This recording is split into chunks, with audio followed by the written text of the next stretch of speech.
Hello everyone. जल्दी से हमारे क्लास में जुड़ जाएंगे। आज बच्चों हम 12वीं कक्षा के विद्यार्थियों के लिए चैप्टर 1 संबंध और फलन का 30 VBI ऑब्जेक्टिव सवाल लेकर आए हैं। देखिए आपके स्क्रीन पर भी दिख रहा होगा 30। ठीक है, बस इसे पढ़ लीजिए और आपका 10 अंक पक्का बच्चों। तो चलिए क्लास की शुभारंभ करें। क्लास को शुरू से अंत तक एक बार ज़रूर देखिएगा और हमारा क्लास अच्छा लगे तो हमारे क्लास को एक बार लाइक और शेयर ज़रूर कर देंगे। ओके, चलिए बच्चों, पहला इम्पोर्टेंट सवाल आपके स्क्रीन बोर्ड पे है। पहला कि समुच्चय ए जिसमें अवयव है 1, 2 और 3, इसमें अवयव कितना है 1 और 2, 3, ये कुल कितने भिन्न संबंध स्थापित किए जा सकते हैं। देखिए इसका बहुत ही बेहतरीन फॉर्मूला है। यहाँ पे 2 पे घात, ठीक है। यहाँ पर देखिए ए के समुच्चयों के अवयव कितना है जी, तो 3 है। तो करना कुछ नहीं है, 2 पे घात 3 गुने का यहाँ पे 3 कर दीजिए, ये हो जाएगा 2 पे घात हो जाएगा 9। ठीक है, तो 2 पे घात क्या हो जाएगा 9 हो जाएगा।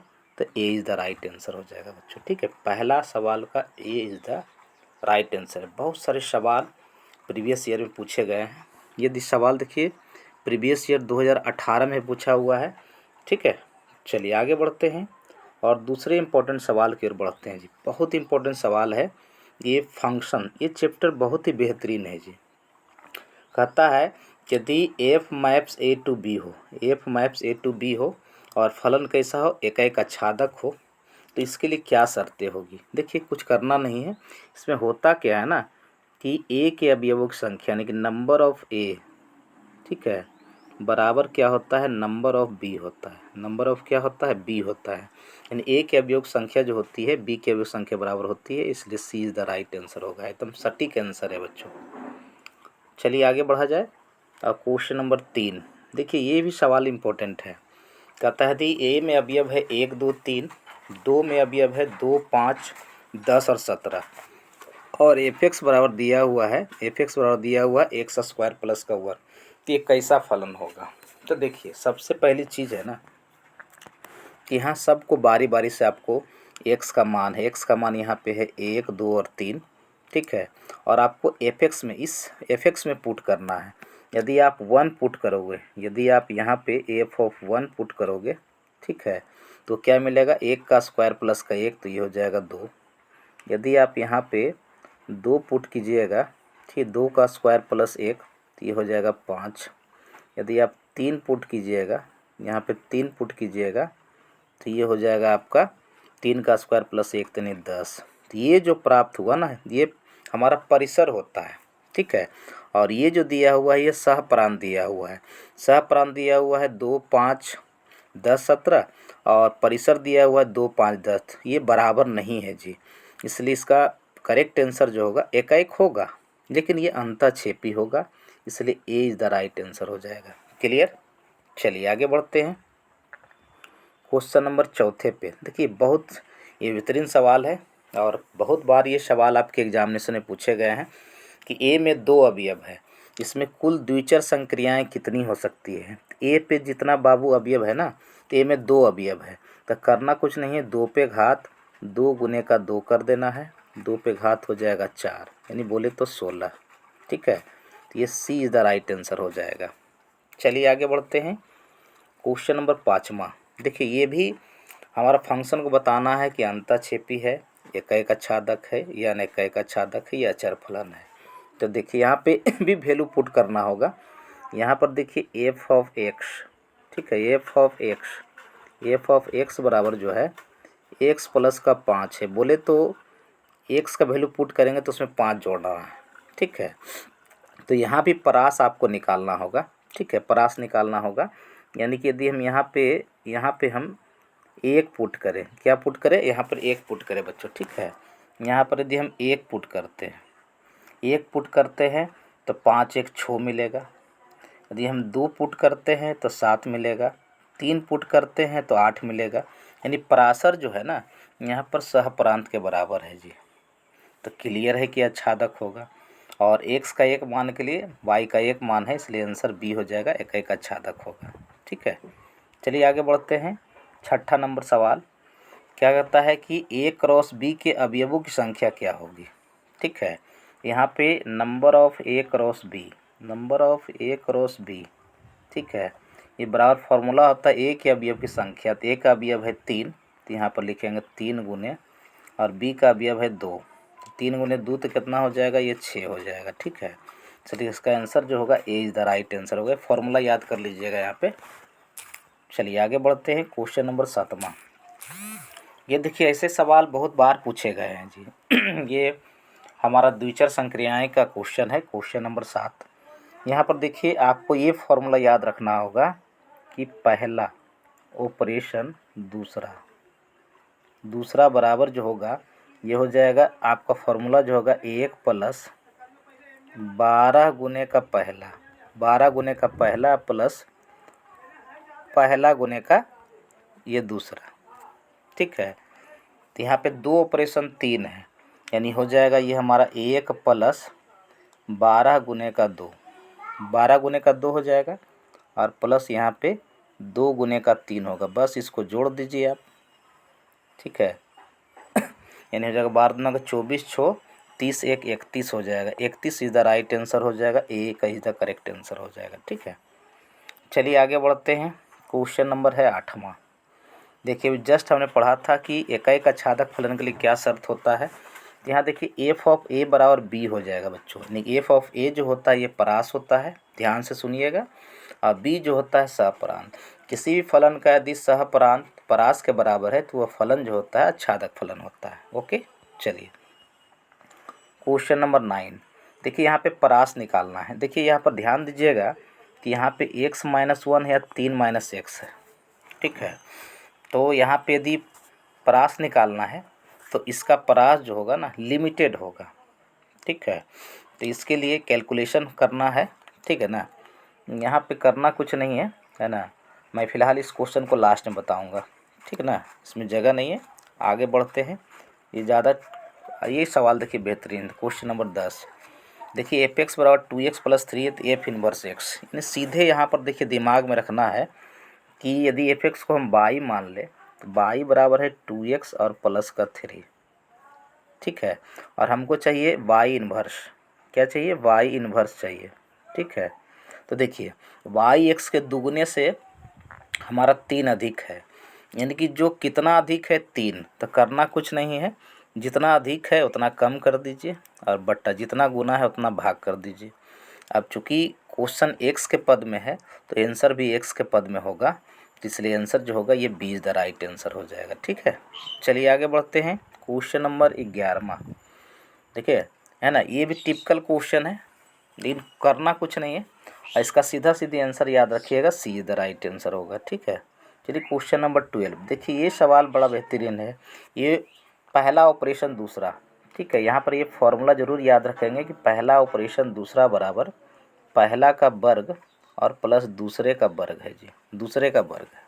ठीक है, यहाँ पर एक ऑपरेशन 2 है तो 1 का स्क्वायर प्लस यहाँ पे 2 का स्क्वायर कर दीजिए। ठीक है, तो ये हो जाएगा हमारा 5।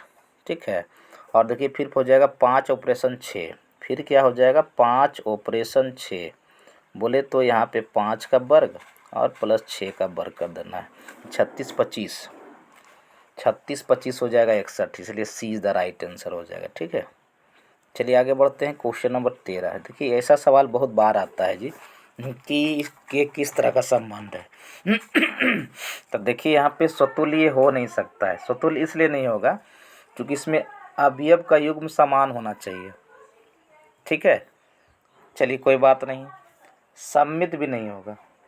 क्यों नहीं सम्मित होगा, क्योंकि 1 3 का उल्टा हमारा 3 1 होना चाहिए। 1 3 का उल्टा हमारा पेयर जो होना चाहिए ना, ये 3 1 होना चाहिए, जो कि नहीं है, इसलिए सम्मित भी नहीं होगा।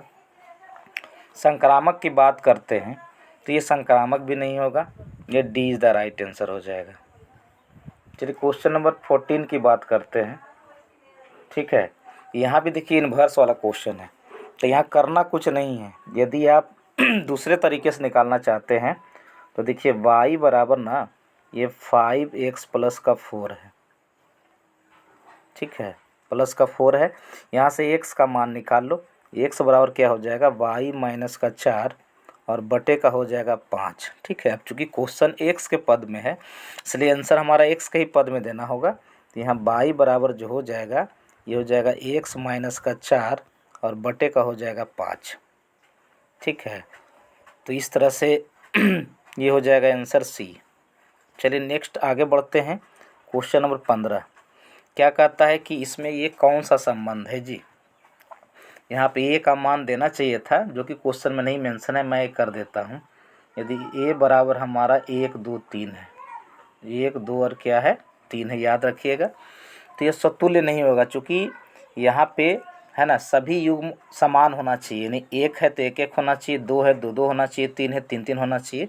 ये समतुल्य तो नहीं होगा, समतुल्य नहीं है। सममित 1 2 का उल्टा देखिए, 1 2 का उल्टा 2 1 है, 1 1 का उल्टा वही होता है और 2 2 का उल्टा वही होता है। तो इसको हम सममित पे ताला लगा सकते हैं कि सममित इज द राइट आंसर होगा। चलिए क्वेश्चन नंबर 16 क्या कहता है कि कितने फलन परिभाषित हो सकते हैं। ठीक है, ए से बी में यहाँ पे एक आच्छादक होना चाहिए था। क्या होना चाहिए था, एक आच्छादक। क्या होना चाहिए था, एक होना चाहिए था और आच्छादक फलन की संख्या निकालना रहता। ये सवाल होना चाहिए था इसमें कि एक आच्छादक क्या होगा। तो जितना अवयव है ना उसमें फैक्टोरियल लगा दीजिए, जितना अवयव है ना उसमें फैक्टोरियल n लगा दीजिए, आंसर इसका सी हो जाएगा। ठीक है, चलिए क्वेश्चन नंबर 17 में की ओर बढ़ते हैं। देखिए ये बड़ा आसान सवाल है, इस तरह का क्वेश्चन भी बहुत बार बार आपके बोर्ड एग्जामिनेशन पूछा जाता है कि यहाँ पे है ना ये एक सेट ए होता है एक्स का वैल्यू और सेट बी होता है वाई का वैल्यू। यदि हम एक्स का वैल्यू पुट करें, यदि हम 1 पुट करते हैं, ठीक है, यदि 1 हम पुट करते हैं तो वाई का वैल्यू हो जाएगा 4 अधिक, तो ये हो जाएगा 1 5। यदि हम यहाँ पे 2 पुट करते हैं तो ये हो जाएगा 6 और यदि हम यहाँ पे 3 पुट करते हैं तो हो जाएगा ये 7। ठीक है, तो पहला अवयव तो प्रांत हो गया, 1 2 3 प्रांत हो गया, लेकिन 5 6 7 परास हो गया और परास यहाँ सह प्रांत के बराबर है और एक्स का एक मान के लिए वाई का एक मान है, इसलिए एक आच्छादक होगा जी। सी इज़ द राइट आंसर होगा। ठीक है, चलिए क्वेश्चन नंबर 18 देखिए, यहाँ भी इन्वर्स निकालना है। यहाँ y बराबर जो दिया हुआ है 2x पे घात 3 और प्लस का ये माइनस का ये दिया हुआ है 1, तो यहाँ से आपको x का वैल्यू निकालना है। तो x का वैल्यू निकालने के लिए पहले y में 1 जोड़ना होगा, ठीक है, बट्टा 2 करना होगा और इस पूरे घात चढ़ाना होगा 1/3। ठीक है, और चूँकि आंसर क्वेश्चन हमारा x के पद में है तो आंसर भी x के पद में होगा, तो मेरे हिसाब से D is the right answer हो जाएगा बाबू। ठीक है, चलिए क्वेश्चन नंबर यहाँ पे 19 की बारी है। देखिए ये सवाल बहुत बार पूछा हुआ है कि फॉक क्या होगा, तो इसका डायरेक्ट आंसर याद रखेंगे। तो इस तरह के क्वेश्चन में कि एफ एक्स बराबर हमारा 3 माइनस एक्स पे घात क्यूब पे घात 1/3 है, तो यहाँ पे फॉफ, ठीक है, फॉफ का वैल्यू जो होगा ना वो डायरेक्ट याद रखिएगा कि एक्स होगा। क्या होगा, एक्स होगा। D is the right answer हो जाएगा। चलिए क्वेश्चन नंबर कहता है वास्तविक संख्याओं के समुच्चय में संबंध छोटा, जब भी छोटा बड़ा का संबंध हो आँख मूंद के टिक मारना है कि केवल ये संक्रामक होगा जी। यदि वास्तविक संख्याओं के समुच्चय में संबंध बड़ा भी रहता तो ये हमारा संक्रामक होता। ठीक है, आँख मूंद के मारना है कि वास्तविक संख्याओं के समुच्चय में संबंध छोटा जो होता है केवल संक्रामक होता है। लेकिन नेक्स्ट सवाल ये देखिए, बड़ा अच्छा सवाल है ना। ये हमारा कैसा संबंध है, देखिए स्वतुल्य के लिए बात मैं करता हूँ, है ना। यदि हम स्वतुल्य की बात करें तो जैसे ए में अवयव है 1 2 3, तो पेयर इसमें डबलेट होना चाहिए, युग्म समान होना चाहिए। यदि एक इसमें ए में अवयव है 1 तो 1 1 होना चाहिए, 1 1 नहीं है, 1 है 1 1 नहीं है जी। पहले ही शर्त ये हमारा स्वतुल्य नहीं होगा। ठीक है, यदि सम्मित की बात करें तो 2 2 का उल्टा 2 2 ही होता है, 3 3 का उल्टा 3 3 होता है, लेकिन 2 3 का उल्टा हमारा चाहिए पद जो कि 3 2 होता है, जो कि नहीं है, इसलिए हमारा सम्मित भी नहीं होगा, यानी कि तुल्यता संबंध भी नहीं होगा ये। ठीक है, संक्रामक की बात करें तो यहाँ पे 2 3 2 2, हाँ 3 1, लेकिन देखिए संक्रामक भी ये नहीं होगा, इसलिए नहीं होगा संक्रामक। एक सेकंड रुकिएगा, है ना, 2 2 तो है, 3 3 है, 2 3 है और 3 2 है, 3 1 2 1, है ना, ये हो जाएगा बच्चों, है ना, ये संक्रामक हो जाएगा। सॉरी, ये D is the right answer हो जाएगा। ठीक है, चलिए ये सवाल बड़ा अच्छा सवाल है। कहता है 1 2 और 2 3 1 को दिया गया है तो कौन सा अवयव इसमें हम शामिल करें कि संक्रामक हो जाए। संक्रामक के लिए शर्त देखिए क्या होता है, यदि ए और बी है और यहाँ बी और सी है, बी और सी हो गया तो यहाँ पे ए सी को होना पड़ेगा, यानी कि ए हो जाएगा ए और सी हो जाएगा 3। यदि हमारा पेयर 1 3 यहाँ पे मौजूद होता है तो उस अवस्था में ये संबंध जो होगा हमारा जो होगा ये संक्रामक हो जाएगा जी। D is the right answer होगा। ठीक है, चलिए आगे बढ़ा जाए। देखिए कहता है यदि x के दो अलग अलग मानों के लिए y का एक मान है तब मालूम होता है कि x1 x2 के बराबर है। तो ये एक का शर्त होता है जी। किसका शर्त होता है? एक का शर्त होता है बच्चों। ठीक है, चलिए ये हमारा ये क्वेश्चन एक बार फिर से आ गया। ये आच्छादक फलन, आच्छादक फलन के लिए याद रखिएगा हमेशा कि एफ ऑफ ए जो होता है ना ये ऑलवेज बी के बराबर होता है, तभी फलन आच्छादक होगा। ठीक है, चलिए नेक्स्ट अंतःक्षेपी। अंतःक्षेपी देखिए आच्छादक में बराबर था ना जी, तो यहाँ पे अंतःक्षेपी में एफ ऑफ ए जो होगा कभी भी बी के बराबर नहीं होगा, यानी कि एफ ऑफ ए जो होगा ना वो हमारा क्या होगा? सबसेट होगा, उपसमुच्चय होगा बी का। ठीक है, तो यहाँ पे आंसर ए पे ता लगाइएगा तो ही अंतःक्षेपी होगा। ठीक है, कहता है यहाँ पे कि कोई फलन हमारा एक आर से आर एक कोई फलन है तो एफ इनवर्स क्या होगा? तो देखिए प्रतिलोम फलन तभी निकाला जाता है जब फलन हमारा एक आच्छादक होता है। तो यदि हमारा एफ एक आच्छादक है ना तो एफ इनवर्स भी होगा एक आच्छादक होगा। मेरी बातों को जरूर सुनिएगा, वीडियो को स्लो मोशन में जरूर करके रखिएगा और कैलकुलेशन ज़रा ध्यान से कीजिएगा जी। ठीक है, चलिए ओके, चलिए ये सवाल बड़ा अच्छा सवाल है जी। कहता है कि यदि ए में 1 2 3 है तो ए से ए में प्रतिलोम फलन किसका न प्राप्त नहीं हो सकता है। ठीक है, तो प्रतिलोम फलन के लिए क्या चाहिए? तो द्वितीय किसी भी हमारा जो सेट दिया हुआ है इसमें द्वितीय पद जो है ना युग्म का दूसरा पद जो ये समान नहीं होना चाहिए। देखिए इसका प्रतिलोम फलन हो जाएगा क्योंकि द्वितीय अवयव समान नहीं है ना। इसका प्रतिलोम फलन नहीं होगा जी, इसका प्रतिलोम फलन नहीं होगा क्योंकि द्वितीय अवयव समान है। देखिए 1 2 2 1 3 1 है ना। देखिए यहाँ पे युग्म का द्वितीय अवयव समान नहीं है ना, तो ये भी प्रतिलोम इसका भी होगा, यहाँ भी समान नहीं इसका भी प्रतिलोम होगा। तो कहता है प्रतिलोम किसका नहीं होगा? तो ये B is the right answer हो जाएगा इसका। ठीक है, चलिए बच्चों तो आज का क्लास हमारा कैसा लगा ये ज़रूर बताएंगे और मैं मेहनत करूँगा और अच्छे तरीके से इसको है ना बना के लाने का कोशिश करूँगा।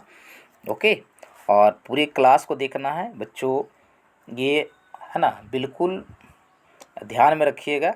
ये सभी क्वेश्चन ना बार बार आपके एग्जामिनेशन में पूछे जाते हैं और लगभग इसमें प्रीवियस ईयर सवाल है जी। हिंदी माध्यम के जितने ही बच्चे हैं, किसी बोर्ड के बच्चे हैं, सही बच्चे इस वीडियो को देख सकते हैं। और यदि हमारी क्लास अच्छी लगती है तो हमारे क्लास को एक बार लाइक और शेयर जरूर करेंगे बच्चों। ओके बच्चों, मिलते हैं नेक्स्ट टाइम। बहुत अच्छे बच्चों, टेक केयर।